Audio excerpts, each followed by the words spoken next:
the new theater of the mind, with the Baron of Broadcasting.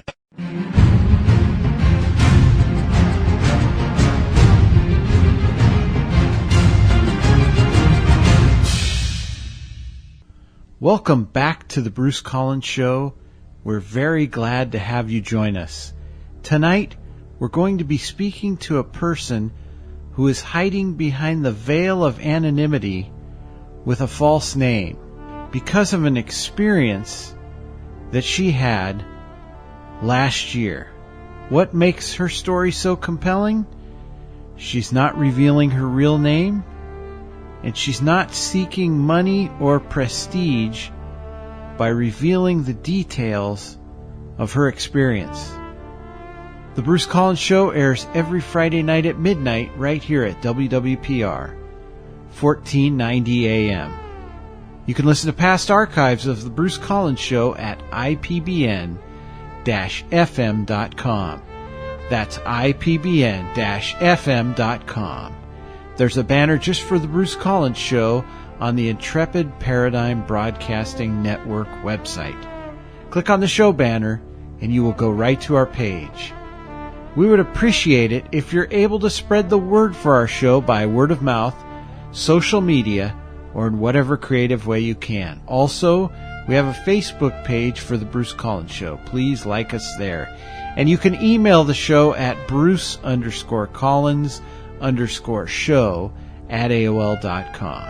The Bruce Collins Show also has a YouTube channel.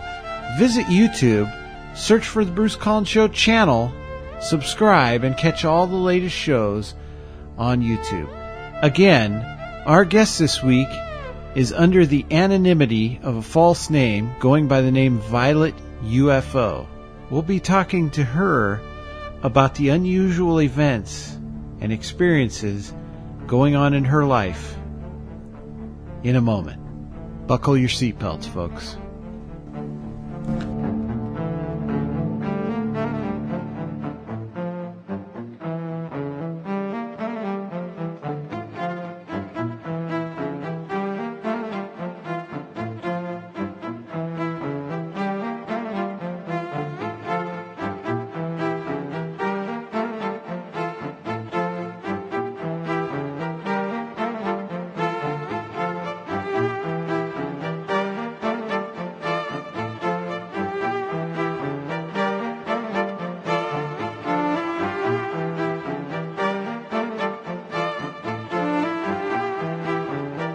The UFO phenomenon has been a very hot topic in the last several years. As a matter of fact, it's interesting how public opinion is changing. 20 years ago, I sat in the break room of a company that I really didn't want to work for with about 10 people, and they were talking about the new movie, Fire in the Sky, which was the story of Travis Walton. And 8 out of those 10 people thought the story was crazy, it was made up, it was phony, the guy was nuts, and all of that. And 2 people believed it was real. They actually believed the encounter happened. Fast forward 20 years, and we could honestly say that the roles have been reversed. Probably 8 of those people would believe that the UFO phenomenon is real, and maybe 2 of those people would not believe it. So we can say that the UFO phenomenon is more widely accepted than it was 20 years ago, but we may not understand it any more than we did back then.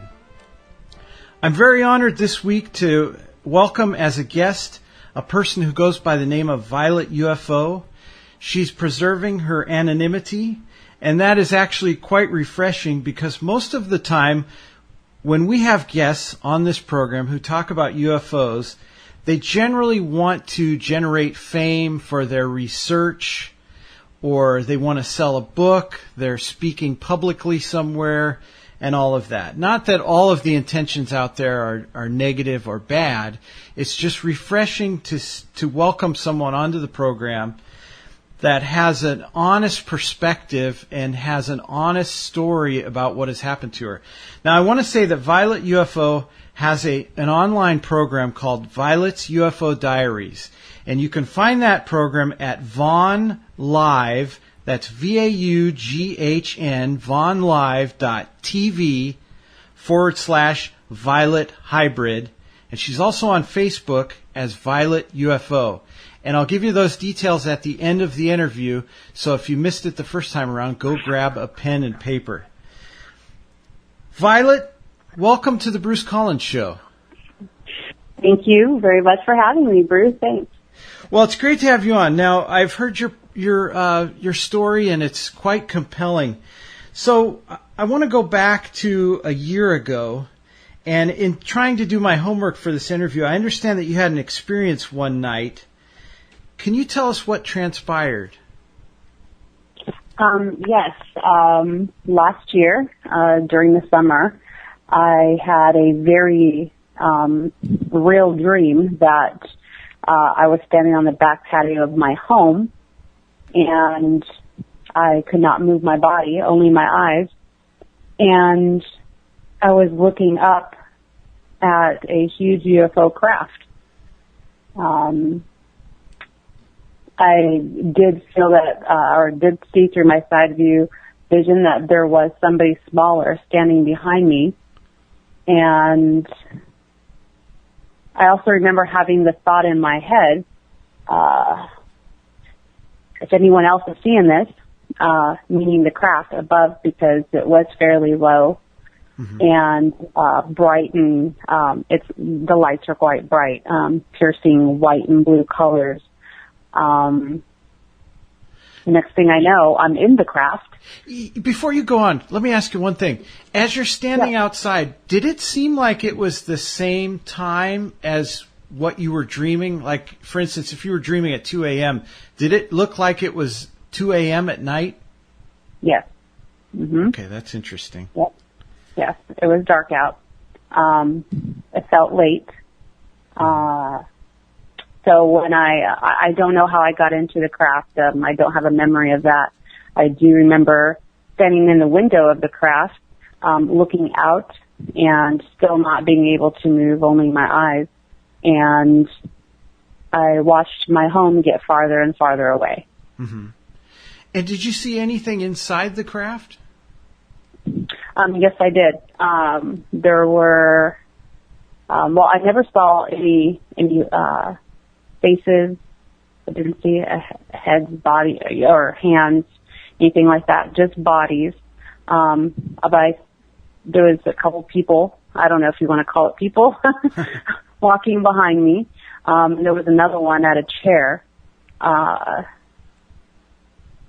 again, all I saw was just torso. Mm-hmm.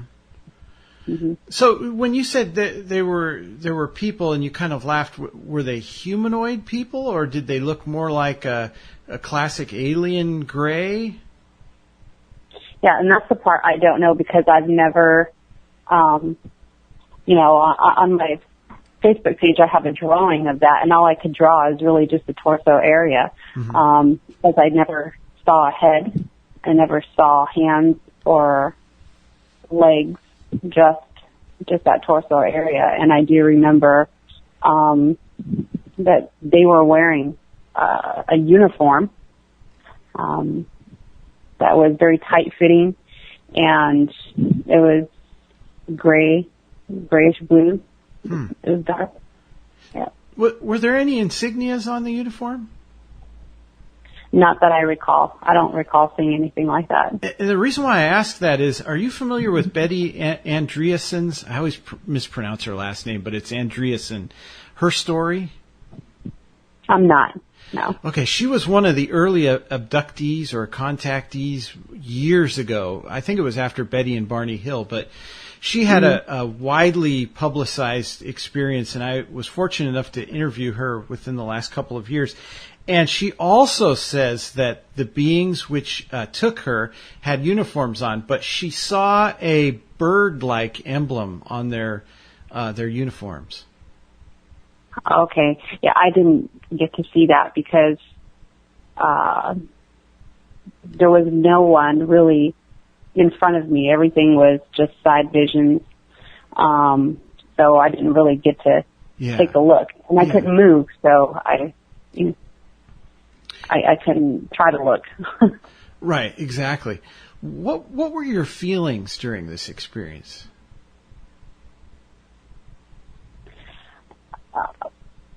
In the craft, I felt like I didn't have any feelings. I just watched the house go away, or get farther away. But I definitely had some feelings before I got in there. I felt a little anxious. I remember my eyes were looking around at the other houses, my neighbors' homes, trying to see if anybody else was seeing this. I know I had that thought, and, I had that thought. Yeah. Like somebody has to be seeing this. This is too significant, and these lights are too bright. Right, exactly. So, a lot of times when things happen, especially when they happen and you're not expecting it, I've noticed in my life, somebody will say, "What happened?" And it's like, I don't know. It just happened so fast. So, were you processing this? Were you saying, I'm up in a UFO, I'm up in a craft, I'm seeing these beings? Was there any kind of processing going on, or it was just, this is happening around me and I don't know what to think? I didn't have as strange as it sounds, I didn't have any thoughts like that. I knew what I was looking at from my patio. Yeah. I obviously recognized what that was. And as oddly as it sounds, I actually didn't have fear. I was, like I said, more anxious to know if anybody else was seeing this. Exactly. Now, are you familiar with John Mack's research? I am not. Okay. No. That's another interesting one. I think he's dead. And so I obviously wasn't able to interview him. I think he died many years ago. But he did research early on. The last 70 years, we've had huge volumes of UFO and contactee experiences. So he was doing research, I think, back in the 70s. And one of the things he found was a lot of these abductions seem to be happening during the dream state. For instance, a couple will be sleeping and the spouse will wake up at some point and go, I was abducted and I had all these experiences. And the man will look over and say, but you were laying there that whole time. So it's interesting that it could be, I don't know if it's a physical phenomenon or if there's a way that these beings can pull people, out of that dream state into their craft. I don't really know. I've been looking into this with different people. So that's a great segue. What do you think? As far as this, what do you think it was? Do you think it was a dream? Do you think you were recalling events? Or do you think maybe this actually happened, maybe not in a physical way, but maybe you were somehow transported, while you were sleeping? Well, I definitely feel like the event did happen. Mm-hmm. I physically felt there. Yeah. I did. For me to have that thought, to be able to have that thought about my neighbors and to feel the anxiety, that did make it feel like I was physically there. So technically, you don't think you actually dreamed it. You think at some point you were maybe in a trance or awakened somehow and then brought on the craft. I believe so, yeah. Okay, that's interesting, yeah. Now, that night, before you went to sleep, was there any kind of a thought that maybe this was going to happen? Do you even remember how you felt? Did you feel different before you went to sleep? I don't recall feeling different. I never had, I never thought about these things prior to this event, so it's not anything I waited for or thought about. I didn't see anything unusual going on in my house at that time. It was just a completely normal evening. When did you recall all of this? Was it the next morning you woke up and you were like, what just happened? Actually, I woke up semi-startled, actually. Yeah. Like I woke up, like I woke up, my blankets, I remember, and I just got up and I looked around to see where I was. And so I remembered it immediately. Yeah. And so then that set you on a course, didn't it? I thought about it for a couple of days, and I just wrote it off as I was dreaming. I just had a really crazy dream. Yeah. And it wasn't until I met a researcher, because I just was doing some not a topic I thought about, but I was flipping the channels and I saw some TV shows based on this type of stuff, and I started doing a little bit of research, and I talked with a researcher who came to my house because I thought, well, maybe I want to do that.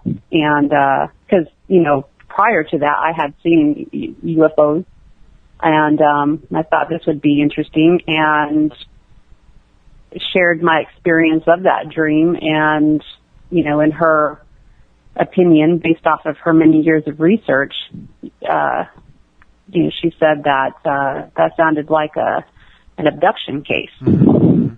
Yeah, see, and that's what makes your story so compelling, because you weren't one of these people that was like into UFOs and listening to Coast to Coast AM, I gathered, and all of that, right? No, not at all. Wow, that's interesting. Very compelling. Now, so you just touched on this. So other than this dream, did you have any prior experiences like seeing lights in the sky and stuff like that? Yes. That started in 93. I just started noticing things in the sky that I had never noticed before.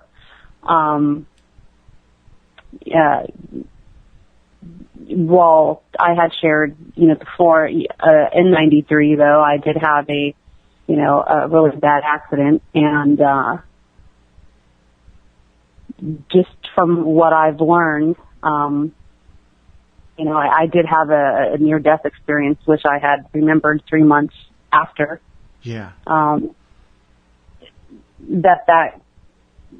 That could be common. I don't know if it's the brain opens up more. Mm-hmm. I just know after that event, I started seeing lights in the sky quite often. Yeah, and that's an important fork in the road, no pun intended. This motorcycle accident. Did you have an out of body experience can you explain the near death experience? What actually was involved in that? Yes, I recall seeing myself laying in the street, and there was a group of people around me, and I was receiving CPR. I could tell I was elevated slightly, but not too much. Mm-hmm. And in the background of that, I did see a lot of emergency vehicles. I couldn't hear anything. I could just only see what was happening. Fascinating. So, and I also understand, going back even before that, even though you didn't see craft or see lights in the sky till 93, but when you were young, there was actually missing time there, wasn't there?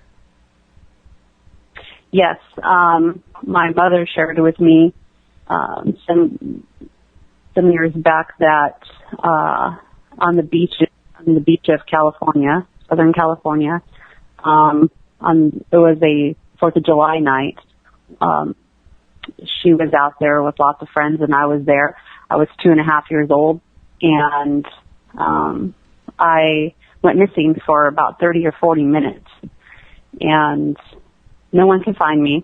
I was nowhere to be found. So her friends, and the police were looking for me. And somehow I recall, I still have a memory of actually showing up on the beach and walking, trying to find someone who knew me. But I don't recall what happened. I don't know how I left or where I went. In looking at some of these UFO stories, one of the things that I find interesting is there is some kind of weird tie-in to the military. And I don't know what it is, but I've interviewed several people that talk about UFO flaps and they're near military bases. And do you think this in any way, and you and I share a common city when we were younger. We don't necessarily have to name that tonight, but we both lived in the same city, it turns out. And there's a prominent Air Force base there. Do you think maybe any of this has to do with the military? And not only that, but also when you look at Betty and Barney Hill, I believe Barney Hill was connected to the military. There's a lot of weird converging paths along some of these stories that have to do with the military. I don't have an answer for that, but what's your opinion? I think it could be. My stepfather was actually in the military. So I've been around the military for many years. When I spoke with my mother about these events, she thought it was military. Wow. I don't know why she said that, and I wish I would have asked her. But, yeah, she that's what her opinion was of that. So, yes, I do. I do think part of it could be.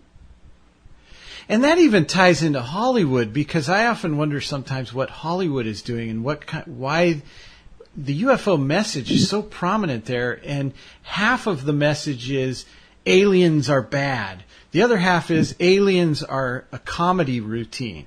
So I don't know what's going on there. Anyway, that's just my problem I'll have to deal with. Now, I know in past interviews you've talked about at certain times in your life you felt like a loner, and that's not unique. Many people, feel that way at different times in their life. Do you think this was tied into the UFO phenomena, though? That's one of the things that I'm really trying to figure out. I have been like that since I was a very young child. I don't know if it's, I don't know. I don't fit in with everyone else. Yeah. I do know that about myself. Whether it's related, I don't know. That's one of the things I'm still trying to research and figure out. I mean, yeah. as you know, I've only been at this thing for a year. Right. And that's an important point to make, and that's really why you're out there, isn't it? Because you're trying to find out just what is going on, right? Absolutely. That's why I made the Facebook page. I was trying to connect with people who could give me some more information and possibly be helpful.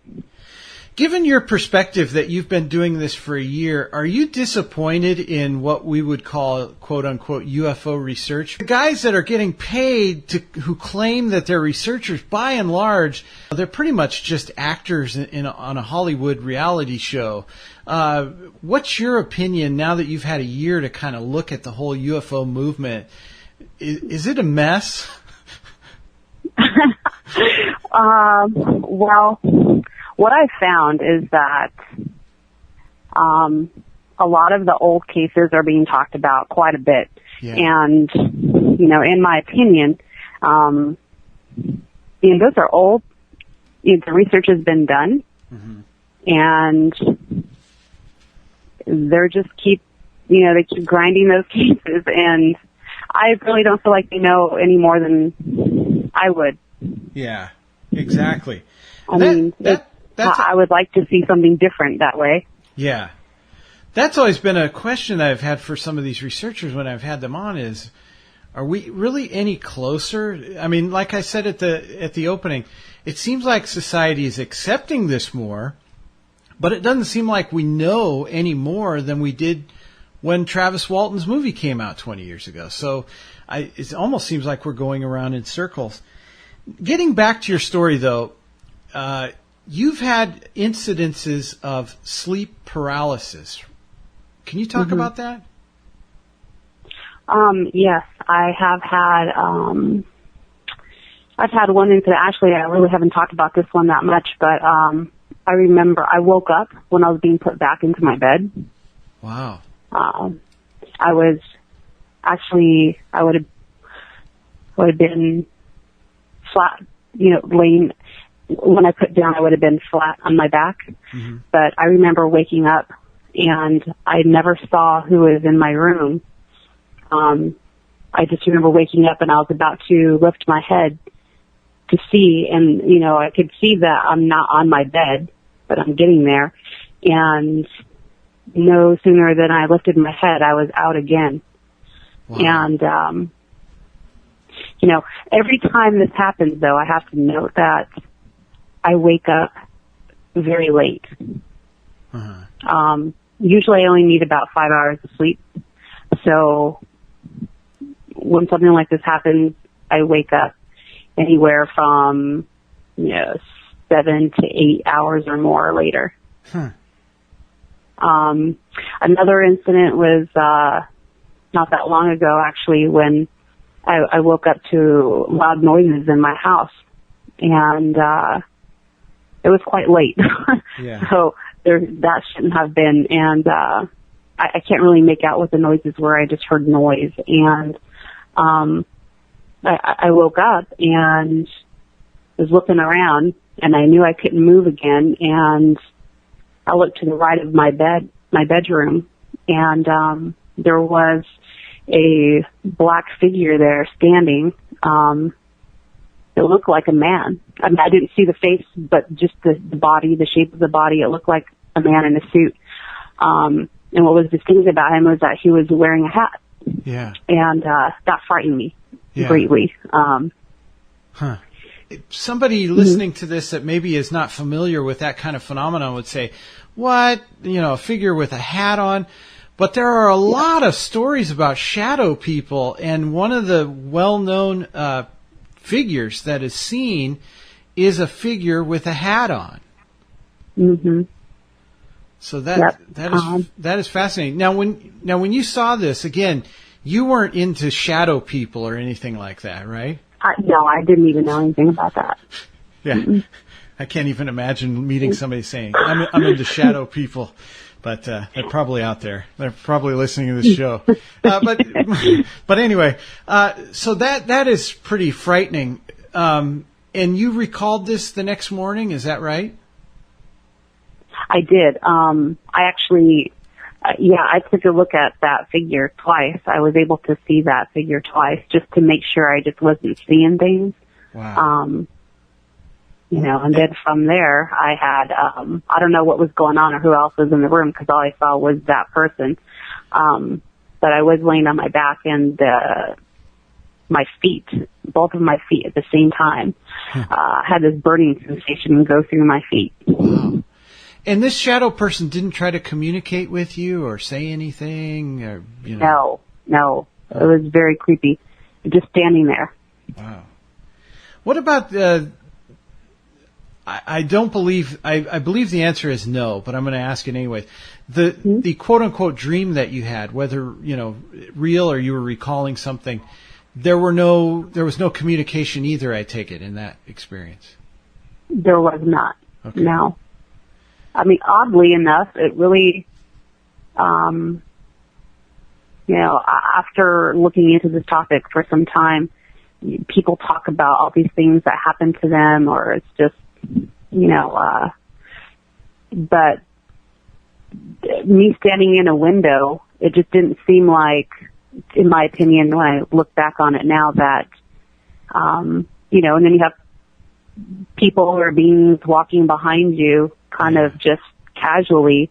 I didn't feel like it was an emergency. Right, exactly.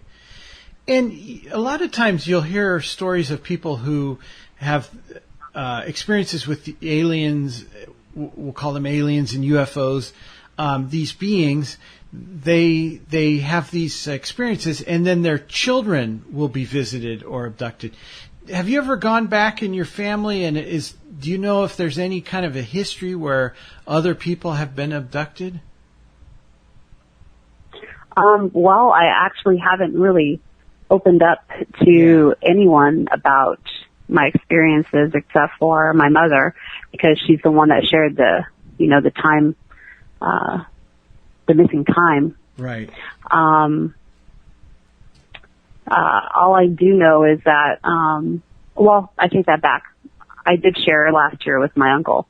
He actually went with me to go see Travis Walton speak. Huh. And he shared with me that he actually believed in those things, and that he had seen a UFO on the same beach that I went missing on. You know, this may compromise you, and if it does, don't answer it, but Nick Redfern has a new book out, and I have to disclose this. I'm Rh negative. It's true.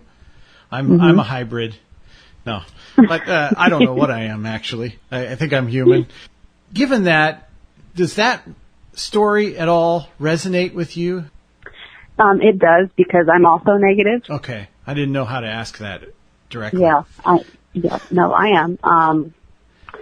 And he actually sent me that book recently. Yeah. So, I'm looking forward to reading it. Yeah, that's an interesting tie-in. So you said that you only sleep regularly 5 hours per night. Mm-hmm. Now, do you in any way think that has to do with all of these experiences? You know, I've been like that for many years. From a young child, I've never really needed a lot of sleep.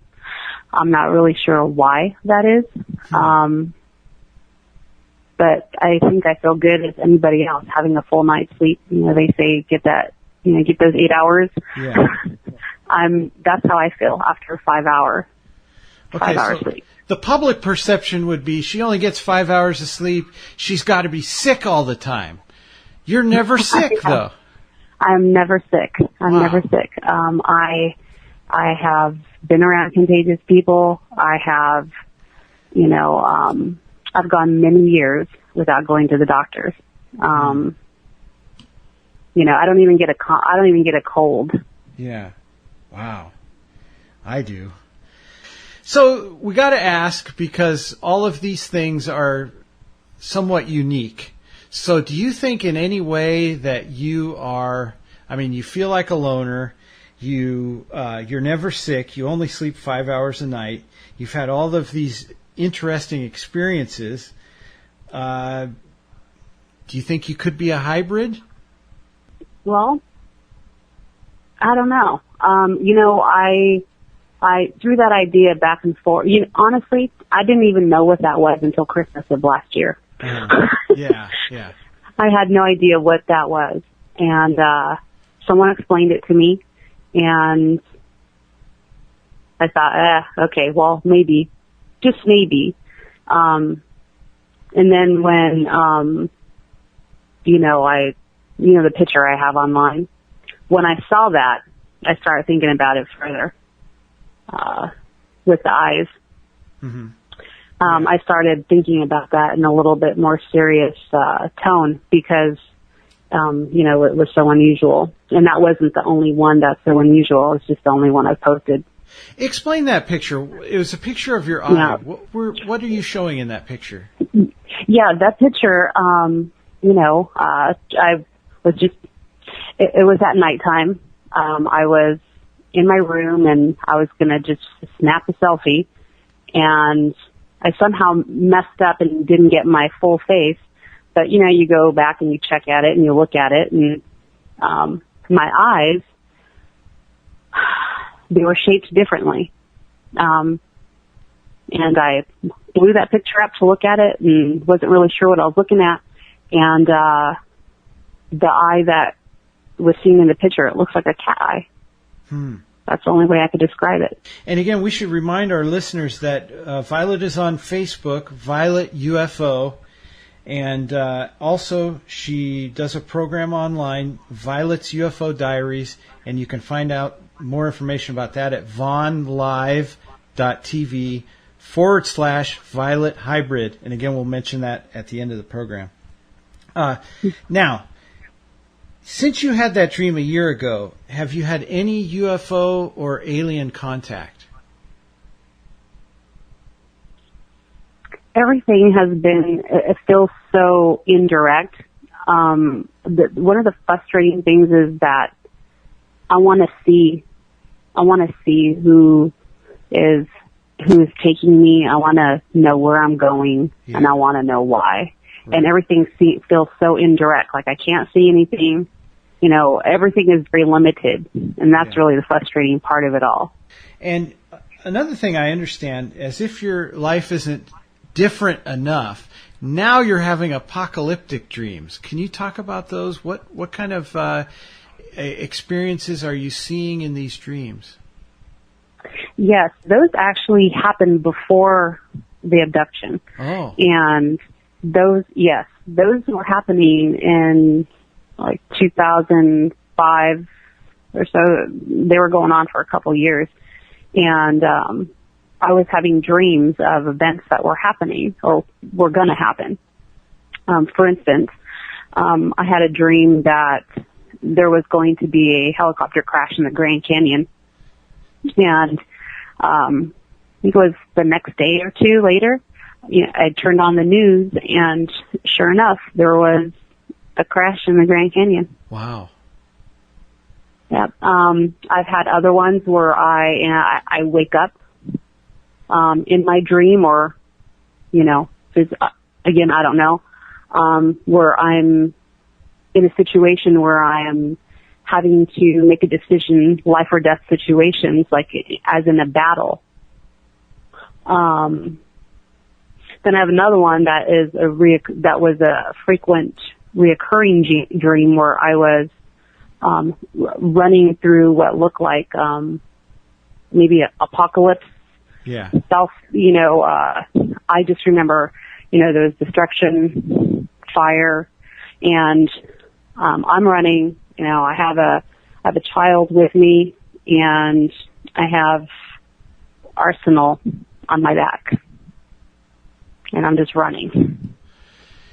No kind of a date in any of these experiences?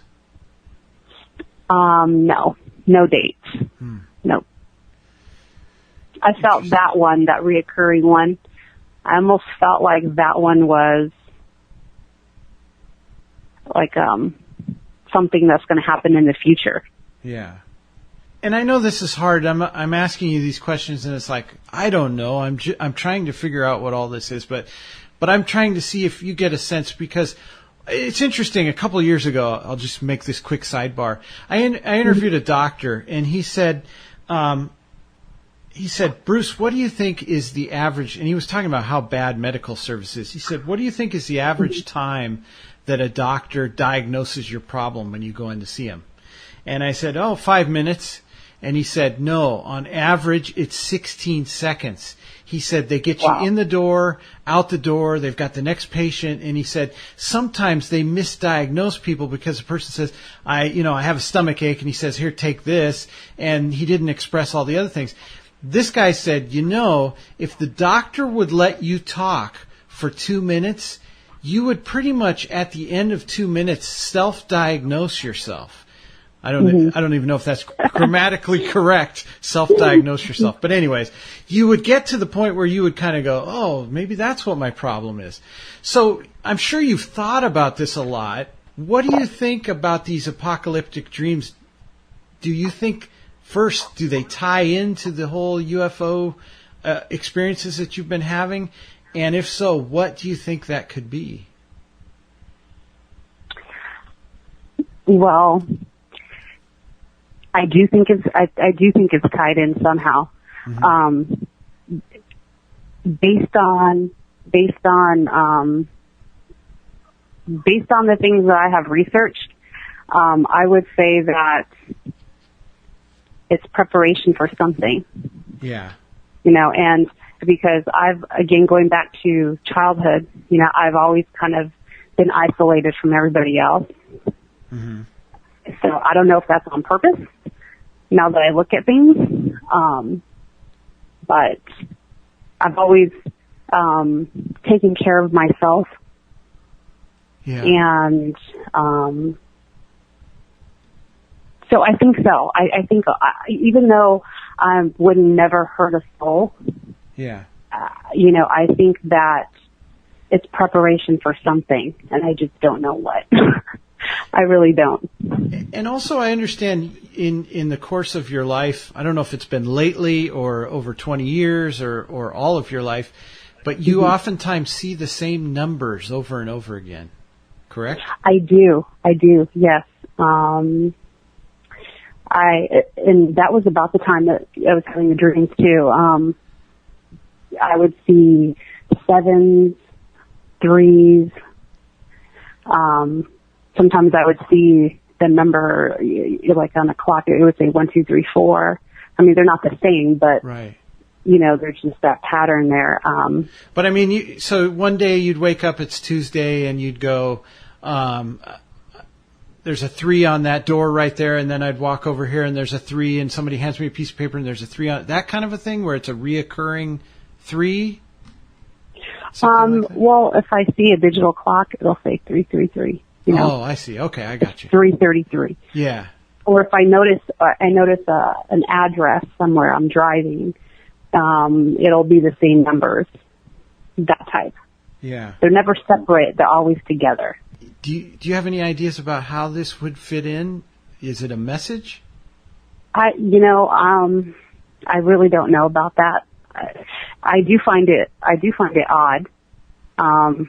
And I know that there's a lot to say, a lot of opinions out there about the recurring numbers, but I don't know. I mean, yeah. there's so many factors I'm trying to figure out still, and there's so many of them. Wow. This is heavy duty. Now, before we go, I wanted to remind our listeners that you have a program online called Violet's UFO Diaries, and it's at Vaughn Live. Again, that's VAUGHN, VaughnLive.tv/Violet Hybrid. And that's like one word, Violet Hybrid together. Now, on this program, what can people view or experience through this video program?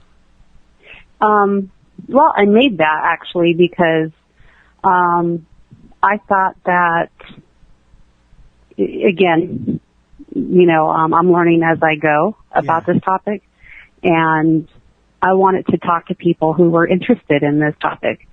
And so I do the show every Thursday, and I usually try to pick a topic or two that I want to talk about. And so if people come into the chat room and I talk to them through video, and they chat with me, or I'll take a Skype call.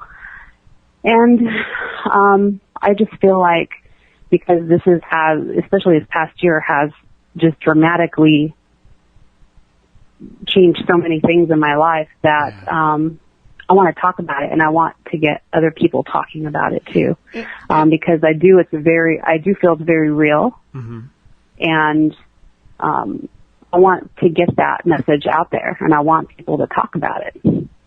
And have you been able to connect with people who have eerily similar stories? A couple, yes. Yeah. Yes. The only thing I ever knew about this whole topic was through the Fire in the Sky movie, as you mentioned earlier. Yeah. And then I never really gave it any thought again. But this, out of all the people I've ever met, Travis was probably the one that I connected with the most. Yeah. Regarding this topic. Some of the things that he's, put out there and shared, that looks very familiar to me. Yeah. Yeah, it's interesting that I mentioned that movie then. But I've communicated with him before. I've never interviewed him, but we've exchanged a lot of emails over time, and I think he absolutely experienced what he says he experienced, and I think he's sincere about it. Here's an interesting question, and these are some old researchers. One is a gentleman by the name of John Keel. Are you familiar with that name? I've heard his name, his last name. Mm-hmm. Well, Richard Gere, I think they changed the name, but Richard Gere played him in the Mothman prophecies. So John Keel was an old-time researcher into the Mothman. He did a lot of other phenomena. He looked into UFOs. And Point Pleasant, where this story was set with the whole Mothman prophecies, had UFO phenomenon. It had Mothmen. It had Bigfoot sightings, all of that stuff. And there's other researchers like Jacques Vallée. Jacques Vallée was an old-time UFO researcher, well-respected. And all of them tended to believe that these beings were somehow all connected, and they could all kind of do the same stuff. Where, in other words, aliens seem to be able to levitate. They seem to be able to project thoughts. They seem to be able to go through matter, according to what some people say. And a lot of these other beings do too. Do you think that your shadow man, in other words, was somehow connected to the UFO phenomenon that you experienced? I would think so, yes. Absolutely. Again, based on all my research this past year, I would definitely say so. Yeah, it's fascinating. Well, I mean, I hope to have you back sometime, because this topic is just, it's never going away. I think it's always going to be in the forefront, and a lot of people have a lot of different opinions and a lot of thoughts about it. And again, I want to remind the listeners, Violet's on Facebook. Go to you can find her as Violet UFO, and she also does a program called Violet's UFO Diaries. www.vaughnlive.tv/Violet Hybrid. Check it out, vaughnlive.tv/Violet Hybrid. Violet, thank you so much for joining us this week. Yes, thank you, Bruce, for inviting me, and, thank you just, doing what you're doing. That's, it's great. It's great.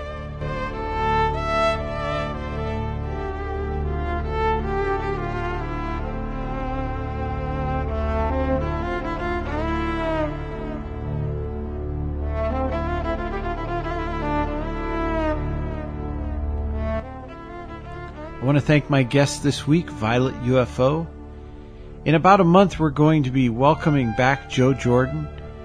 Joe Jordan is a man who has been researching the UFO phenomenon, and he is also a man that MUFON would like to forget. But Joe Jordan believes that he can blow the lid off of the entire UFO phenomenon based on his research.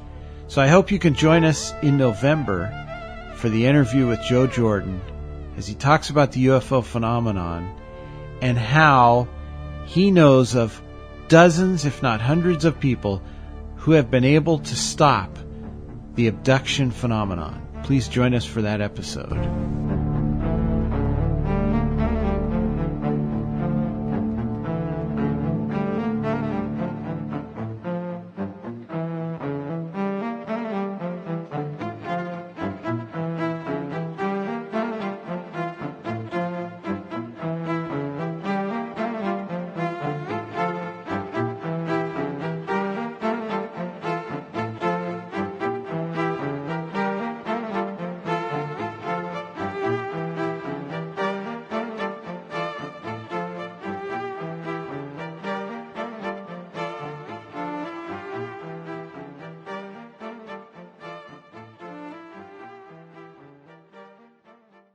Years ago, I earned a PhD, permanent head damage.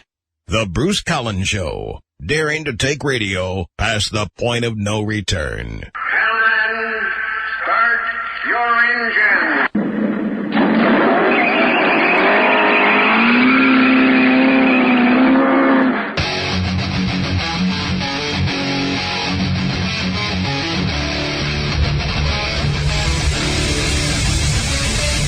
The new theater of the mind.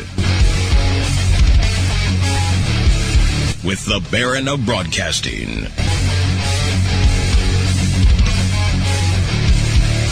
Bruce Collins and Chad Miles.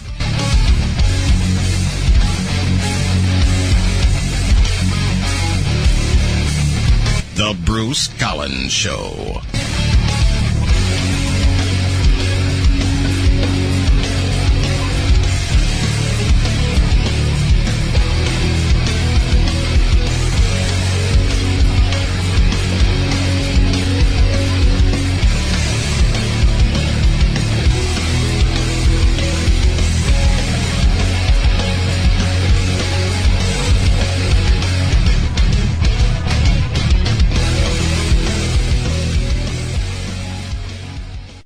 Hello, ladies and gentlemen. This is Bruce Collins at The Bruce Collins Show. Thank you so much for joining us each and every week, Fridays at midnight on WWPR 1490 AM.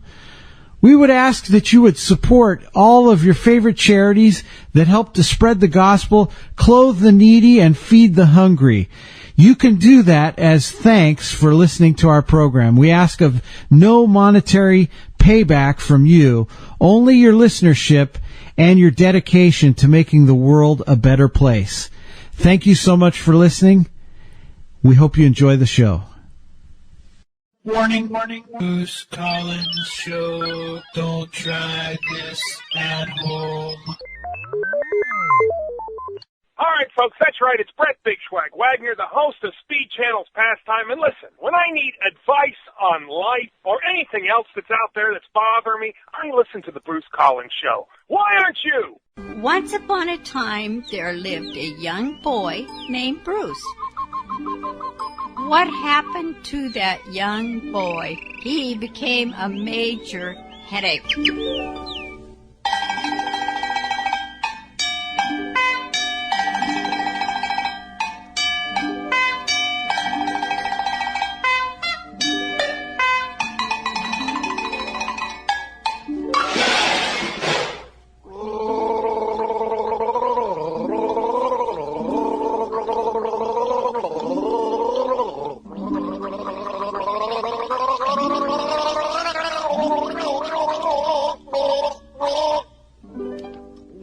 New Theater of the Mind. Thank you so much for joining us here at the Bruce Collins Show, where you can find us every Friday night at midnight here at WWPR 1490 AM. Remember, God loves you. We do too. Don't give up.